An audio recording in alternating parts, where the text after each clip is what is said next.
CM Omar Abdullah साहब का एक बड़ा बयान आया है जिसके अंदर उन्होंने स्टेटहुड को लेकर बातचीत की है और ये कहा है कि अगर टाइम रहते जो है स्टेटहुड रिस्टोर नहीं होती है तो वो रिजाइन कर देंगे सीएमशिप से। मेरे साथ इस समय खुसूसी बातचीत में मौजूद हैं एमएलए एजान साहब, इनसे बातचीत करेंगे। जान साहब, एक बड़ा बयान सीएम साहब का आया है, इसको लेके आप क्या समझते हैं? और सियासी हलचल जो है एक बार फिर जम्मू कश्मीर के अंदर मच चुकी है और हर नेता का अपना अपना बयान आ रहा है, आप इसके ऊपर क्या कहेंगे? देखिए, जो आपने उमर अब्दुल्ला साहब का बयान मुझे कहा है, मैंने तो अभी पढ़ा नहीं वो, लेकिन जो हमारा मैनिफेस्टो है, जो हमारी बात है, वो आईने की तरह लोगों के सामने है। उमर अब्दुल्ला साहब ने अपनी तकरीरों में भी बात की, हर जगह उन्होंने बताया। और अगर उमर अब्दुल्ला साहब ने ये कहा रिजाइन, हमें जम्मू कश्मीर के लोगों को एक मुश्किल से बाहर निकालना है।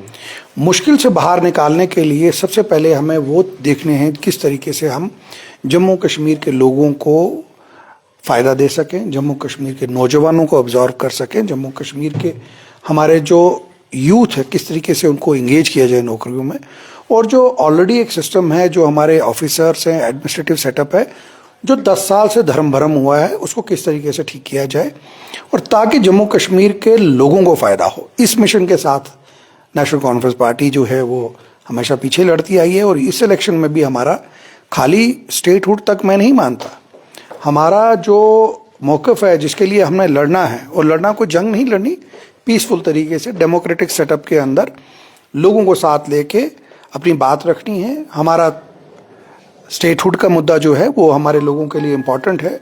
स्टेटहुड हम क्यों चाहते हैं? स्टेटहुड से कोई हम अपना कंफर्ट नहीं ढूंढते। स्टेटहुड जब हमारे पास आएगा, हमारे पास अख्तियारात होंगे अपने लोगों को फैसला देने के लिए, अपने लोगों के काम करने के लिए। ये जो यूथ आज करीब 70,000 पोस्टें खाली हैं, उसके लिए जो है वो जो भी गवर्नर का सेटअप है उसमें उसको अप्रूवल ही नहीं हो रहा है। तो हम चाहते हैं उन बच्चों को, नौजवानों को नौकरी में लगाया जाए, और जो ऑफिसर्स हैं, एफिशिएंट ऑफिसर्स, उनको उनकी जहाँ पे उनको प्लेस करना है वहाँ उनको लगाया जाए। और उसके साथ साथ कुछ ऐसे फैसले हैं, जैसे हमारे डेली वेजर्स हैं, हमारे बहुत से लोग हैं डेली वेजर हैं, नीड बेसिस पे लोग लगे हैं। डिपार्टमेंट्स का ये हाल है, पीएचई डिपार्टमेंट में, पावर डिपार्टमेंट में जो परमानेंट मुलाजिम हैं वो रिटायर हो गए हुए हैं। एक एक लाइनमैन के पास 5-5 पंचायतें हैं, 6-6 पंचायतें, जो उसको ठीक करने में दिक्कत आ रही है। और हमारे पास उसके लिए जो सैंक्शन पोस्ट हैं वो भी हैं, लेकिन वो आगे हो नहीं रहा है। स्टेटहुड के लिए उमर अब्दुल्ला साहब ने ये आज तो उन्होंने बयान दिया, लेकिन शुरू से ही हमारा एजेंडा है स्टेटहुड, और स्टेटहुड से बड़ा एजेंडा जो हमारा 370 और 35A का है। जान साहब, अगर उमर साहब रिजाइन करते हैं तो जितने भी तमाम एमएलएज हैं जो नेशनल कॉन्फ्रेंस से वाबस्ता रखते हैं, तो क्या वो भी अपना रिजाइन जो है वो पेश करेंगे? देखिए, उमर साहब को हमने अपना पार्टी लीडर बनाया है, और जो पार्टी लीडर का फैसला होता है वो सबका फैसला होता है, वो किसी एक का नहीं है। हम सारे जितने लोग, जितने भी लेजिस्लेटर्स हैं, मिनिस्टर्स हैं, हम सबका जो हाउस का पार्टी लीडर है वो उमर अब्दुल्ला साहब है। और उमर अब्दुल्ला साहब को एक ही राय में जो है उनको पार्टी लीडर बनाया गया था, और उनको पूरी तंजीम ने उमर साहब को ये पूरे इख्तियारात दिए हैं कि जो भी वो फैसला लेंगे हम लोग उनके साथ उस फैसले में खड़े होंगे। और उमर अब्दुल्ला साहब ने ये जो रिज़ाइन की बात की है, मैं इसमें बात थोड़ी सी करूँगा।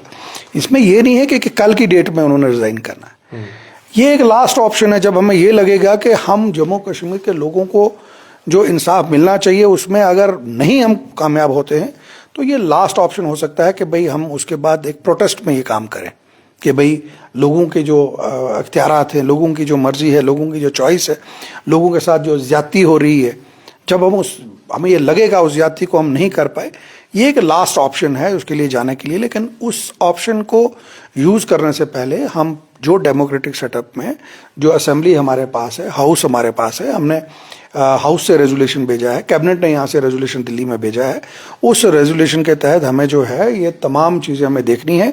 और खाली स्टेटहुड पे नहीं है, मैं आपको बताना चाहूँगा मुजम्मिल साहब, हमारा मिशन 370 और 35A को दोबारा यहाँ पे बहाल करना है। मुश्किल ज़रूर है लेकिन नामुमकिन नहीं है, इंशाल्लाह हम उसमें पूरा करेंगे। और जम्मू कश्मीर के जो लोग हैं वो उमर अब्दुल्ला साहब के साथ खड़े हैं। ये खाली एमएलएज की बात नहीं है कि ये आप कहेंगे हमारे जो गवर्नमेंट के एमएलए, हम जो जीते हुए एमएलए, हम इस मौक़िफ़ में उनके साथ खड़े हैं। हमारे साथ साथ एक नौजवान जम्मू कश्मीर का उनके साथ जुड़ा हुआ है, और जो ज़्यादती जम्मू कश्मीर के लोगों के साथ हो रही है। आज जब से ये सरकार बनी है, कम से कम लोगों को एक सेटिस्फेक्शन ये है कि कोई उनकी बात सुनने वाला तो है, कोई उनकी मुश्किलात देखने वाला तो है। बीजेपी ने जो ऐसे कानून, ऐसे इख्तियारात लगाए थे, जो ऑफिसर्स थे उनको इतना मजबूर किया जाता था उन काम को करने के लिए, जिससे आम जो लोग थे परेशान थे, हम उसमें हमें कामयाबी मिली है। मैं ये नहीं कहूँगा नहीं मिली है, लेकिन जिस हद तक उमर अब्दुल्ला साहब या नेशनल कॉन्फ्रेंस की सोच है, अभी उस कामयाबी पे हम नहीं पहुँचे हैं। उस कामयाबी पहुँचने के लिए हमें बहुत बड़ी जद्दोजहद करनी है, और मैं और हमारे सारे पार्टी के जो लोग हैं, जो लेजिस्लेटर हैं, हम उमर अब्दुल्ला साहब के साथ खड़े हैं। और मैं कहूँगा कि हिंदुस्तान के अंदर दो लीडर हैं,